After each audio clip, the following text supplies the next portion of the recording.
estava falando, como a gente tratou num bloco anterior, né, sobre os princípios do direito ambiental, a gente vai dar continuidade a esse estudo. A gente parou no princípio do desenvolvimento sustentável. E agora a gente vai falar do princípio do limite, certo? O princípio do limite, o que é o princípio do limite? O princípio do limite é como um motor que direciona o poder de polícia do Estado, mantendo em evidência os direitos e interesses coletivos, sem, obviamente, desrespeitar ou relativizar os direitos individuais. Como assim? Essa imposição de limites, e esses limites eles vão ser baseados em padrões aceitáveis de prejuízo. Como assim padrões aceitáveis de prejuízo? Digamos que exista uma análise técnica de órgãos ambientais competentes, como o próprio IBAMA, e dizer, galera, até aqui não é poluição, até aqui está tranquilo, não está causando muitos danos ao meio ambiente. Mas se passar daqui e for até mais para frente, o dano se o dano se mantiver por mais algum tempo, ou de uma força maior, se dano tiver uma relevância maior, já vai ultrapassar o limite e já vai ser considerado realmente uma degradação, já vai ser considerado realmente uma poluição, um dano ambiental.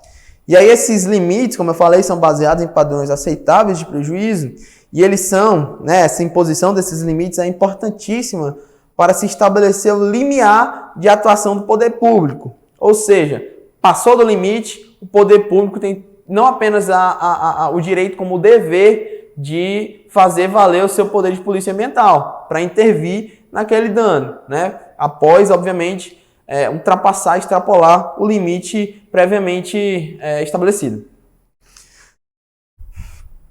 Então, estabelece o limiar de atuação do poder público de acordo com a distribuição de suas competências, obviamente, para que intervenha em matérias do direito ambiental, apenas quando os interesses individuais coloquem em risco os interesses coletivos.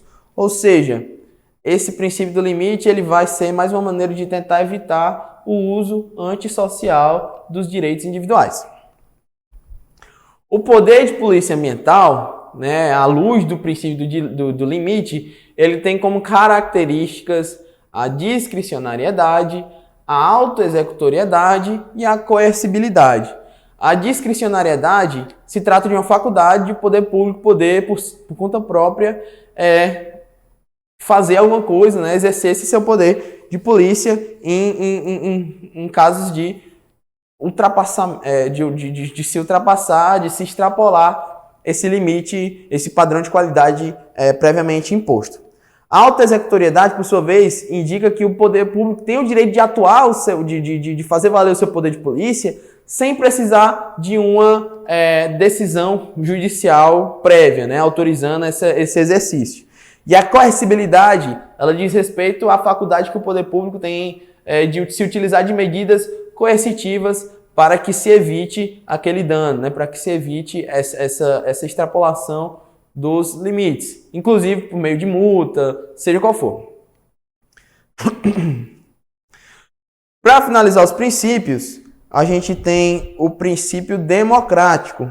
Esse princípio democrático ele vai tratar basicamente da necessária participação e cobrança do cidadão, ou seja, a gente tem uma necessidade de participar ativamente, a gente, enquanto cidadãos brasileiros, a gente tem a necessidade de participar ativamente das escolhas, da maneira de se tratar, do adequado tratamento e da proteção ao meio ambiente. A gente tem que estar em conjunto com o poder público nessa situação. A gente não pode dividir forças, a gente tem que juntar as forças, ou seja, o princípio democrático ele trata basicamente da necessária participação e cobrança do cidadão no adequado tratamento e proteção ao meio ambiente, certo?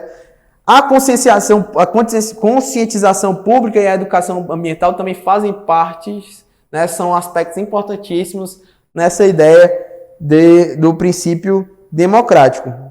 E aí, o princípio democrático a gente percebe também guarida constitucional no mesmo artigo 225, naquele mesmo artigo 225 que a gente já tratou aqui anteriormente. Mas, de todo modo, vamos aqui ler o parágrafo 1º, inciso 6, que vai falar: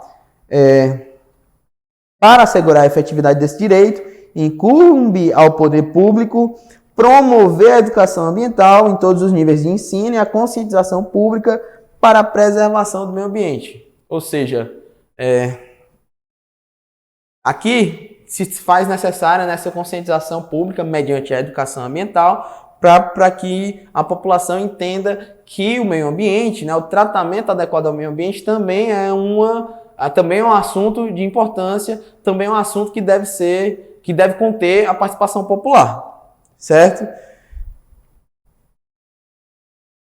Feito isso, né, a gente finalizando o estudo acerca dos princípios do direito ambiental, a gente vai passar ao segundo assunto da nossa aula de hoje, que é justamente o direito constitucional ambiental. O que é o direito constitucional ambiental? O direito constitucional ambiental, ele trata dos fundamentos constitucionais, né, das normas constitucionais, das previsões constitucionais acerca do direito ambiental, seja qual for a matéria, certo? Como eu falei, eu coloquei aí como exemplo as competências, né, a própria Lei Complementar número 140 de 2011, que embora se trate de uma legislação infraconstitucional, ela se trata da regulamentação de um dispositivo da Constituição. O próprio artigo 225 também é um exemplo disso, enfim. Agora a gente vai abordar, né, com mais afinco as disposições constitucionais que regem o direito ambiental brasileiro, com enfoque especial na distribuição de competências entre os entes federativos para a atuação em matéria ambiental, com a rápida abordagem sobre a Lei Complementar número 140 de 2011, bem como nos debruçaremos melhor no artigo 225. Artigo 225 que foi um artigo que a gente já tratou aqui em alguns momentos, certo? Mas para iniciar, a gente vai começar falando das competências ambientais. A competência, né, ela pode ser considerada uma faculdade ou uma capacidade jurídica de algum órgão ou de algum agente do poder público de tomar suas respectivas decisões, certo? O fundamento do estudo das competências no que diz respeito ao direito ambiental vai se encontrar, né, vai estar presente no reconhecimento da autonomia de tais órgãos ou agentes do poder público, sem se desconsiderar, obviamente, a soberania do todo, ou seja, do Estado. Aqui a gente vai falar de repartição de competência, né? Qual ente federativo é competente para qual assunto, as competências legislativas, competências materiais, todas as suas subdivisões, certo? O principal critério, né, no que diz respeito a competências de nível ambiental, o principal critério deve ser a soberania do interesse, né? A predominância do interesse, né? Algo de interesse local deve ser considerado de competência municipal ou estadual, a depender aí da situação. Interesse regional, né? Normalmente é a competência ou estadual ou competência nacional, competência federal, perdão. E interesse geral, obviamente, é uma competência da União, certo? Na Constituição da República, a gente vai perceber essa divisão de competências lá nos artigos 21, 22, 25 parágrafo 1º e artigo 30, certo? Só que aí se trata de competência em nível geral, não apenas em matéria de direito ambiental, certo? Aí veio, em 2011, a Lei Complementar 140, que ela vai regulamentar alguns dispositivos da Constituição Federal no que diz respeito às competências comuns em matéria de direito ambiental, principalmente nos seus artigos 7º, 8º e 9º da Lei Complementar, certo? Então, a gente vai, para iniciar, falar das competências materiais. Como eu falei para vocês, as competências ambientais, elas são subdivididas em competências materiais e competências legislativas, certo? As competências materiais, por sua vez, elas se subdividem em exclusivas ou comuns, certo? O que são as competências materiais exclusivas? Competências materiais exclusivas são aquelas competências inerentes à União. Por quê? Porque elas são pautadas na predominância do interesse. Então, se são inerentes à União, é porque o interesse é o quê? É o interesse geral, certo? Quando se trata de uma matéria exclusiva da União, pautada na predominância do interesse, é porque esse interesse ele é um interesse geral. Não é apenas um interesse regional, não é apenas um interesse local. É um interesse geral. Então, a sua previsão aqui ela vai estar disposta no artigo 21 da Constituição da República, que é justamente aquele artigo que vai dizer: são competências exclusivas da União, blá, blá, blá, blá, blá, blá, blá, blá. Tem todas lá as situações.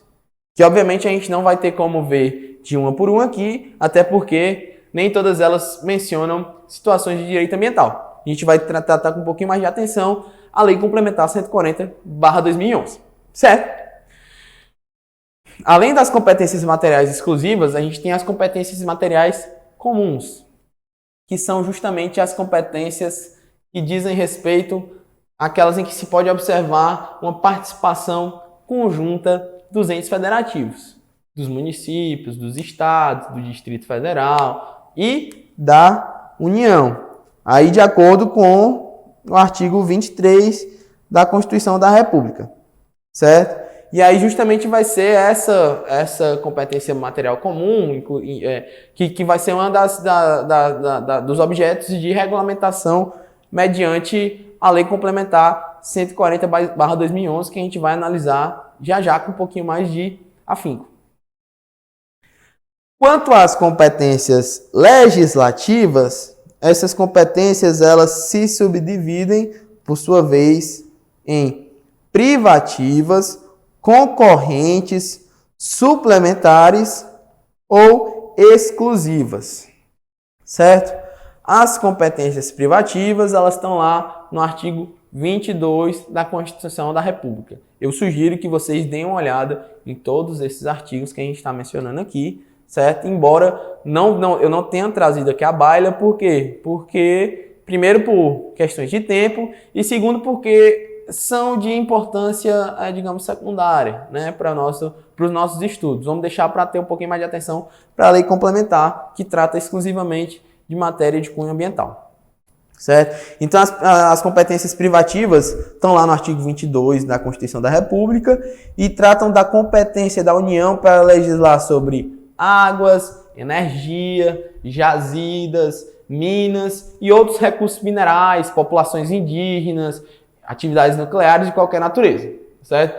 Isso aí, de acordo com a predominância do interesse, essas competências, né, legislativas privativas da União, elas são de assunto de interesse geral, certo? Então, elas vão lá estar atribuídas à União, privativamente à União. As competências legislativas concorrentes, por sua vez, são aquelas que tanto a União como os estados e o Distrito Federal, percebam que aqui a gente não inclui os municípios, eles concorrem para legislar, estando presentes lá no artigo 24 da Constituição da República. E aí, nesse caso, vai caber justamente ao ente mais importante, entre aspas, né, a União, estabelecer as normas gerais, lá no seu parágrafo 1º. Quanto às competências legislativas suplementares, as terceiras competências legislativas que a gente vai tratar, elas estão lá presentes no artigo 24, parágrafo 2º da Constituição. E elas tratam justamente da possibilidade de os estados legislarem suplementarmente, ou seja, caso a União se omita no que diz respeito a essa legislação, nessas matérias específicas, lá no artigo 24, parágrafo 2º da Constituição, estão lá previstos os casos em que o Estado pode legislar de maneira suplementar, certo? Para corrigir, para preencher essa omissão da Constituição, da União. As competências legislativas exclusivas estão lá no artigo 25, parágrafos 1º e 2º da Constituição Federal e tratam das competências reservadas aos estados. São competências exclusivas do estado, que tratam, obviamente, de assuntos, de matérias que não lhes são vedadas pela Constituição, certo? Essas competências legislativas exclusivas, elas são exclusivas do Estado, diferente das competências materiais exclusivas, que são exclusivas da União. Cuidado para não confundir, certo? Então, existem as competências materiais exclusivas e concorrentes, e comuns, e existem as competências legislativas privativas, concorrentes, suplementares e exclusivas, certo? Agora a gente vai passar para o estudo das competências dos municípios. A gente não tratou tanto aqui dos municípios ainda. Isso quer dizer que os municípios não têm competência para legislar sobre o meio ambiente? Não mesmo. Os municípios têm sim a sua competência. Baseada em quê? Baseado justamente no princípio da predominância do interesse, né? Ou seja, quando se tratar de um assunto, de uma matéria de interesse local, o município vai ter sim a sua responsabilidade, a sua faculdade de legislar enquanto assuntos de matéria de direito ambiental. Obviamente de uma maneira que se dê harmoniosa com toda a disciplina estabelecida pelos demais entes federativos, né? Pelos demais entes federados. Esse aí vai ser o entendimento unânime da doutrina e da jurisprudência, né?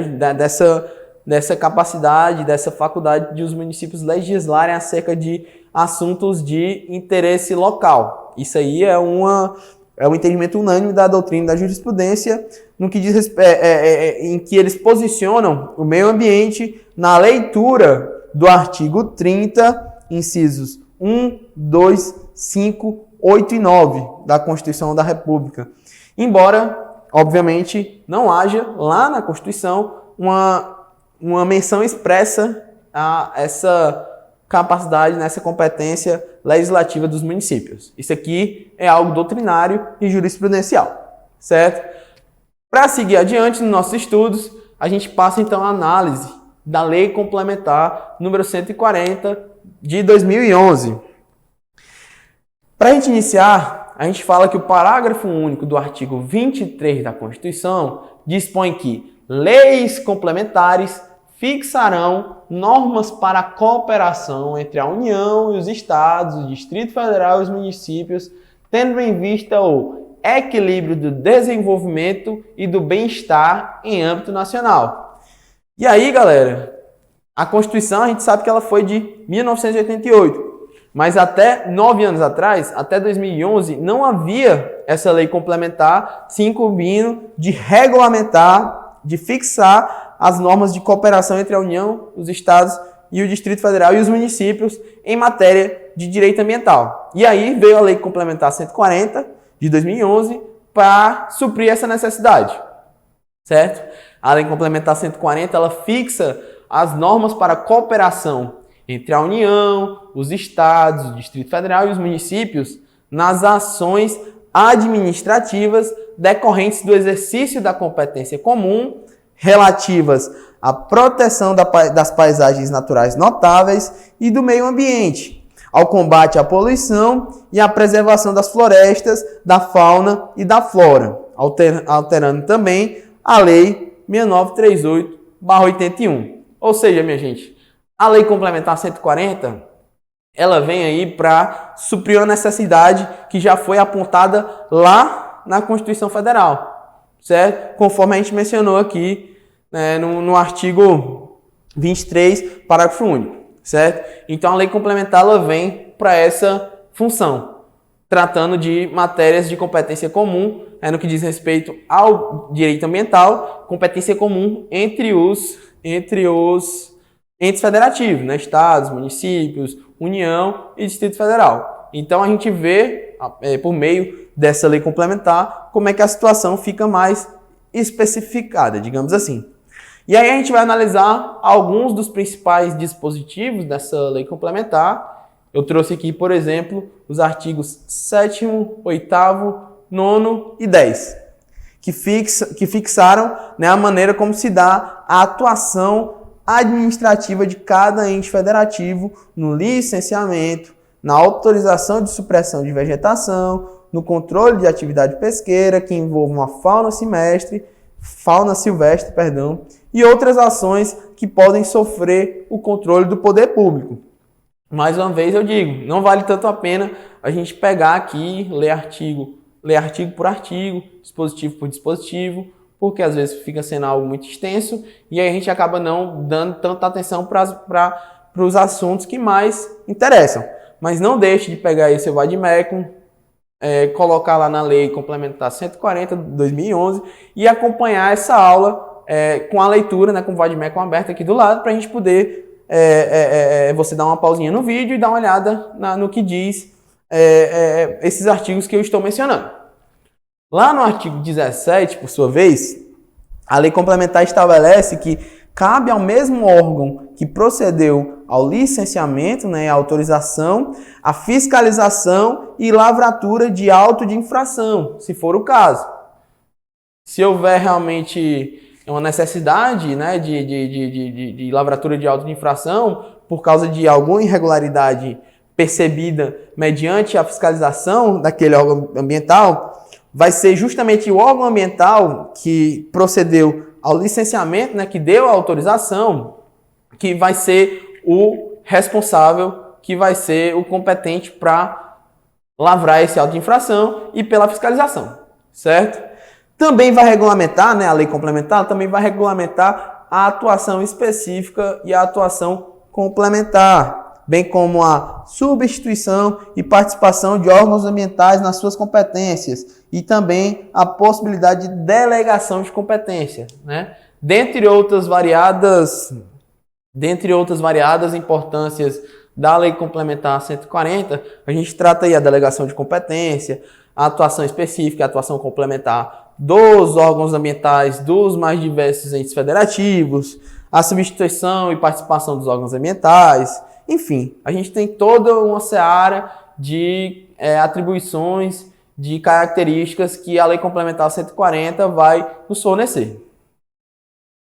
Além disso, a Lei Complementar 140 ela vai alterar o artigo 10 da Lei 6938, né, que é a lei que institui a Política Nacional do Meio Ambiente, como a gente já falou aqui algumas vezes, e vai acrescentar a nova leitura a esse artigo, né?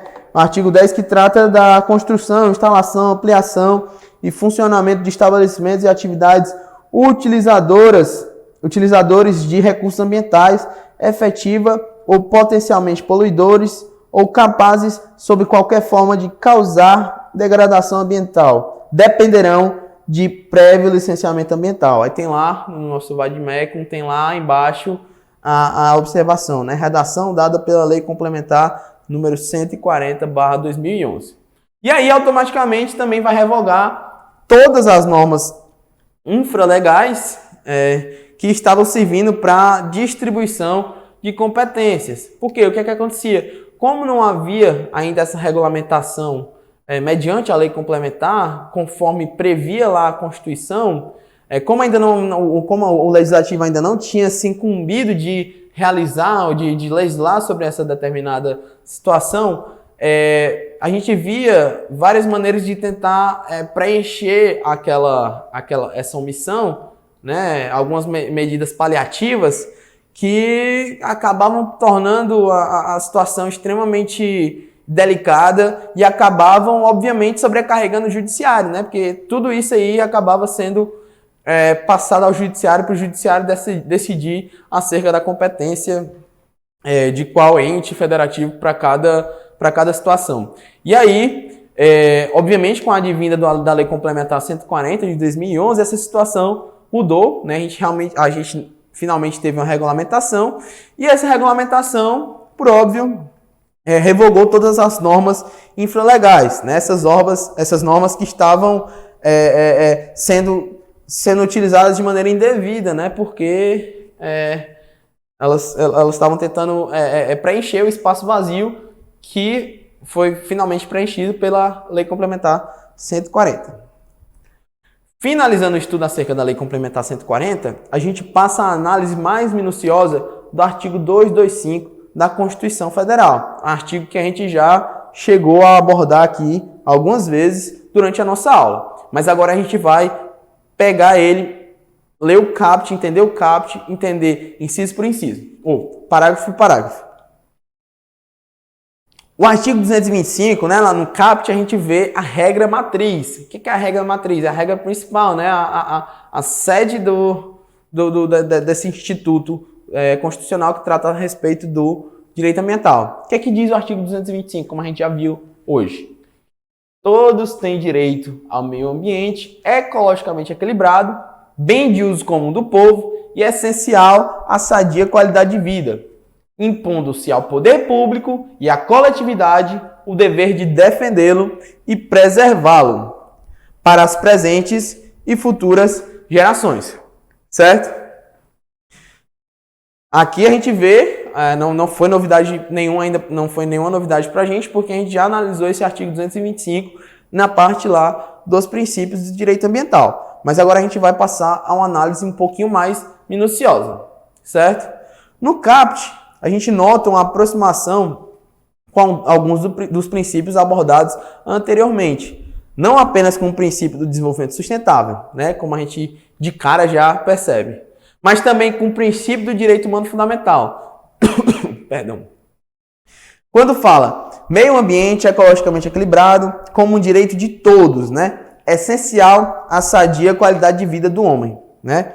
Quando menciona o direito de todos e essencial à sadia qualidade de vida do homem, não tem como a gente desprender essa ideia do princípio do direito humano fundamental. Fica claro que o meio ambiente ecologicamente equilibrado é um princípio do direito humano fundamental. Isso de acordo com a leitura do próprio artigo 225. Né? O princípio do poluidor-pagador. Quando a gente fala bem de uso comum do povo, a gente nota que qualquer dano que seja causado a um bem de uso comum do povo vai ser um dano suportado ou um dano que vai se refletir em toda a coletividade, certo?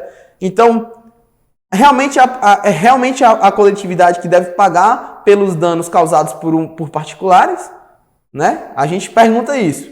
Então, o princípio do poluidor-pagador, ele vem justamente para dizer que não é a coletividade que deve arcar com essas consequências. É o poluidor-pagador. Ou seja, se houve uma pessoa que poluiu, essa pessoa vai ter que pagar. Não a coletividade, né? A coletividade por quê? Porque o meio ambiente é um bem de uso comum do povo. Então, além do princípio do direito humano fundamental, o princípio do poluidor-pagador, a gente também percebe uma aproximação com o princípio democrático, especificamente quando fala dever do poder público e da coletividade de defender e preservar para as presentes e futuras gerações. Né? A gente vê aí uma associação, a proteção do meio ambiente não apenas um dever, não apenas uma obrigação do poder público, mas também do próprio povo, né? Que deve atuar em conjunto com o poder público. Né? Deve haver essa participação popular, que é justamente uma das regras, dos ditames do princípio democrático. Certo? Seguindo adiante no estudo do artigo 225, a gente passa a analisar o parágrafo 1º. O parágrafo 1º, por sua vez, traz os instrumentos de garantia do artigo 225. Né? O parágrafo 1º, como a gente já viu, ele diz: para assegurar a efetividade desse direito, né, do direito ao meio ambiente ecologicamente equilibrado, né, para assegurar a efetividade desse direito, incumbe ao poder público. E aí a gente vai ter 7 incisos que vão ser justamente instrumentos utilizados para essa missão do poder público de tentar assegurar esse direito, né? Esse direito ao meio ambiente ecologicamente